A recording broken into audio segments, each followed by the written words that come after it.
In the year 2035, people are living underground due to outbreaks and wiping out almost all of humanity. Scientists created a time travel machine to find out where the virus originated from, and hope to bring humanity back on its feet.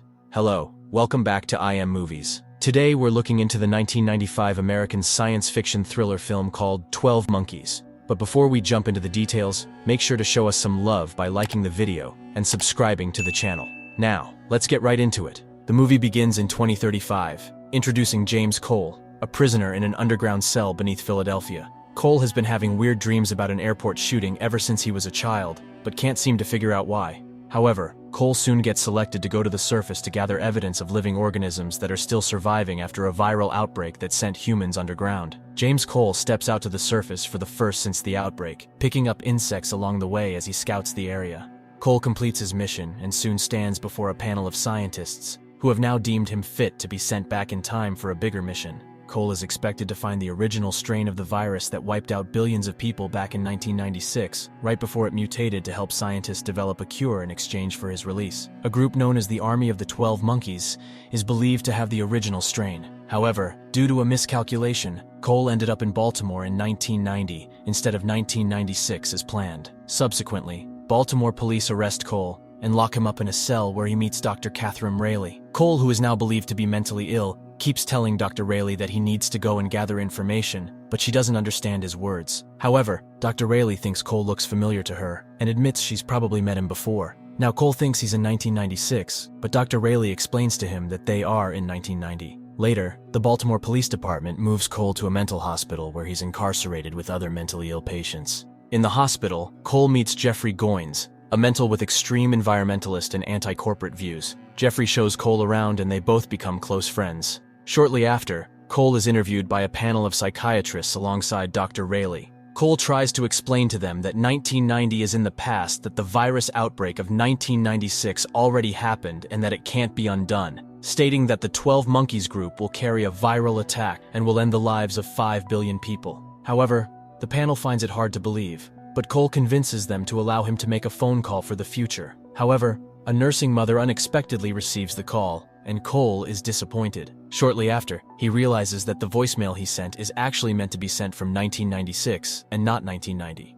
Meanwhile, Cole keeps experiencing his troubled dreams involving a foot chase and shooting at an airport. One night, Jeffrey tells Cole that he can help him escape, and soon creates a scene in the hospital ward. The next day, Jeffrey tells Cole that they are all monkeys used for experiments, as they watch scientists experiment on bunnies, and Cole comments saying, maybe the human race deserves to be wiped out anyways, as he watches in disgust. However, Jeffrey agrees with this idea and suggests that Cole needs to escape first. Shortly after, Jeffrey shows Cole that he's just stolen one of the guard's keys. Shortly after, Jeffrey creates a distraction for Cole to escape.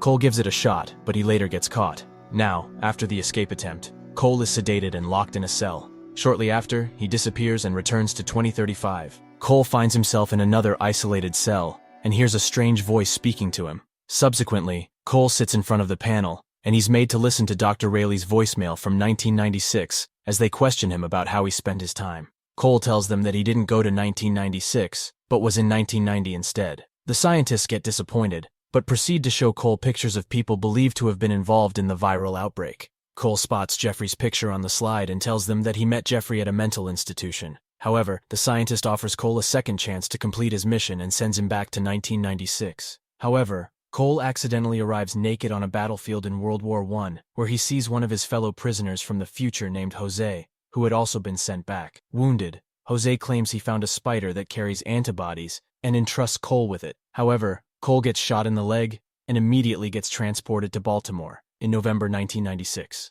In 1996, Dr. Rayleigh gave a lecture about the Cassandra complex to a group of scientists. At the post-lecture book signing, Dr. Rayleigh meets Dr. Peters, who tells her that apocalypse alarmists represent the sane vision, while humanity's gradual destruction of the environment is the real lunacy. Shortly after, Dr. Rayleigh gets attacked by a masked man as she attempts to enter her car. This man kidnaps her and instructs her to drive to Philadelphia. However, Dr. Rayleigh soon realizes it is James Cole, the same man who had escaped from a mental institution 6 years ago. Dr. Rayleigh believes Cole has been following her, but he admits using the flyer for the conference to find her, stating that he just needed her help. Cole keeps talking about the gang of 12 monkeys in Philadelphia and how they are responsible for the viral outbreak, but Dr. Rayleigh doesn't believe him. stating that it's all in his imagination. The next day, Cole tells Dr. Rayleigh that he sees her in his dreams, but she dismisses it as an ordinary imagination.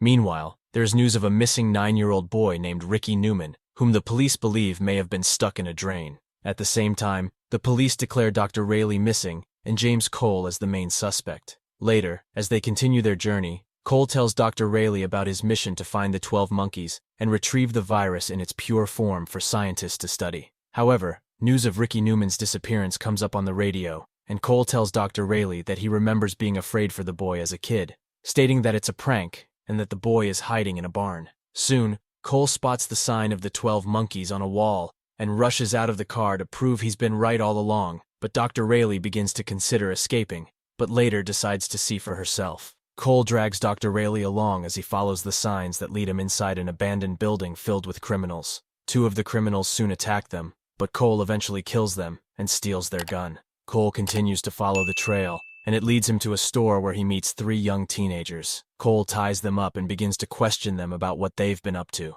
Shortly after, Cole learns that Jeffrey Goins is the founder of the Army of the 12 Monkeys, and that his father is a popular Nobel Prize-winning virologist. After leaving the place, they continue their ride to Philadelphia in a stolen car, as Dr. Rayleigh tries to convince Cole that all that he's thinking are just imaginations he's made up himself. Later, Dr. Rayleigh notices Cole's gunshot wounds, and he tells her that he got it in World War I, but she obviously doesn't believe him. However, Dr. Rayleigh removes the bullet and treats his wounds.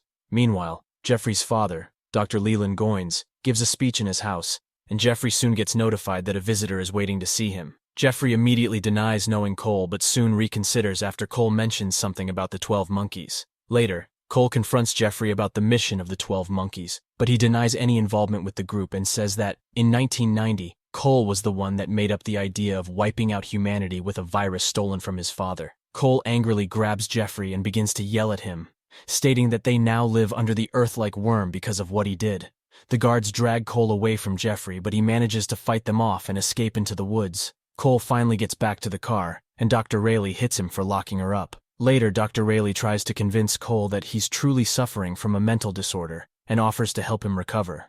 Shortly after, Dr. Rayleigh advises Cole to surrender to the cops as she begins to honk at them, but she soon realizes that he's vanished. Back at home, Dr. Rayleigh listens to the news and realizes that Cole is right about the missing 9-year-old Ricky Newman. The boy has been found in a barn, just as Cole predicted. Meanwhile, Cole gets transported back to 2035 and wakes up in a hospital surrounded by doctors. Seeing this, he believes he's really insane and that the people there are only imaginations inside his head. Back on Earth, Dr. Rayleigh gets a call from the police that the bullet she removed from Cole's leg is an antique bullet from the First World War. Dr. Rayleigh finds it hard to believe, but she soon finds an old picture of Cole during the war. Meanwhile, Cole faces the 2035 panel again as he restates his commitment to complete the mission. Soon, they begin to analyze the time frame of the viral outbreak, and Cole impresses the panel with his ability to remember the order of the outbreak by cities. Back in 1996, Dr. Rayleigh goes to the shop where Jeffrey plans his attack and begins to knock on the door and windows, but they wouldn't answer her.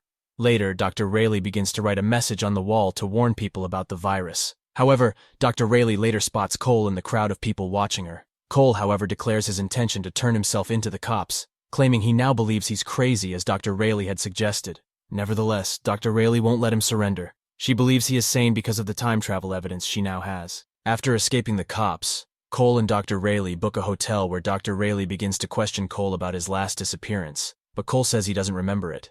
She also asks him how he knew about the missing boy, but he suggests that the boy must have seen it in a TV show just like he did many years ago, and decide to try it out. Then Dr. Rayleigh shows him a picture of him from the World War, but Cole claims he has only seen it in his dreams, and is convinced it's not real. However, Dr. Rayleigh realizes that all of Cole's predictions have happened just like he said, and she begins to panic, knowing that 5 billion people will die according to Cole's prediction. Shortly after, a man breaks in and begins to attack Dr. Rayleigh, but Cole slams a telephone on his head. Dr. Rayleigh suggests that they rob him and run away, but Cole drags the man inside the toilet and locks the door. Dr. Rayleigh begins to panic, thinking Cole will kill the man, but she soon realizes that he only removed 2 of his own teeth, so they won't be able to track him from the future. Subsequently, cops begin to pour in, but they soon realize that they have escaped. After their escape, Dr. Rayleigh decides to send a voicemail to the same number that Cole dialed back in 1990 while he waits for her. Soon, she returns excited about the voicemail she had just sent, and she gets shocked as she realizes that Cole already knows exactly what she said in the voicemail. Cole tells her that they got her message in the future, and that he recognized her voice from the tape. Meanwhile, Dr. Leland gets kidnapped by Jeffrey and his gang, but he tells them that he already received warnings about their plans, stating that he doesn't have anything to do with the virus anymore, but Jeffrey tells him it's too late. Soon, they lock Dr. Leland up in a zoo and release the animals into the city. It appears that the army of the 12 monkeys wasn't the source of the pandemic after all. The group's major goal is to protest how animals are being treated by locking Dr. Leland Goins in a zoo. In a cinema, Dr. Rayleigh disguises Cole as they prepare to leave Philadelphia before the outbreak. On their way to the airport, they find themselves in a traffic jam, and their taxi driver tells them how the army of 12 monkeys had released animals into the city, leading to a traffic jam. With this, they realize that the pandemic didn't originate from the army of the 12 monkeys. At the airport, Cole decides to send a message to the future, telling the scientists that tracking the army of 12 monkeys is the wrong track, and also adds that he will not return to them, stating that he has played his part. Meanwhile, Dr. Peters is also at the same airport carrying a case filled with viruses. Now, Dr. Peters is about to embark on a tour of several cities that match the locations of the viral outbreaks. After a while, Cole gets confronted by Jose, who gives him a handgun and instructs him to follow orders, stating that they traced him from the future through the phone call he had just made. Subsequently, young James Cole arrives at the airport with his parents. Subsequently, Dr. Rayleigh spots Dr. Peters at the airport and recognizes him from a newspaper as Dr. Leland Goins' assistant, and quickly rushes to inform Cole about it. However, Dr. Peters soon gets stopped by immigration officers demanding to know the content of his case. Dr. Peters unveils the content of the case, revealing containers with strains of viruses that cannot be seen with the naked eye. The officer orders him to open it, and soon lets him through after checking his papers. Meanwhile, Cole and Dr. Rayleigh struggle to cut through the lines, but people won't let them. Shortly after, Dr. Rayleigh spots Dr. Peters, and she begins to yell at him, shouting that he should be stopped, but he soon gets through. However, Cole manages to force his way through the security checkpoint and draws out his gun as he goes after Dr. Peters, but he soon gets shot by the police as young James Cole watches in shock. As Cole lies on the floor, dying, Dr. Rayleigh begins to scan the crowd around her, and she finally makes eye contact with young James Cole, who is witnessing the scene of his own death, the same scene that has been replaying in his dreams for years. Finally, Dr. Peters gets aboard the plane with the virus and sits down next to Jones, one of the scientists from the future. Shortly after, young James Cole watches the plane take off from the ground as he sits in his parents' car. The story is a never-ending loop in which James Cole sees his own death, and while he tries to save humanity, he also faces trouble with his own mental health due to medication and time travel. If you'd like to see us recap any other movies or topics you have in mind, just drop a comment and let us know. And don't forget to hit the like button, share this recap, and subscribe to stay updated for the next one. Until next time.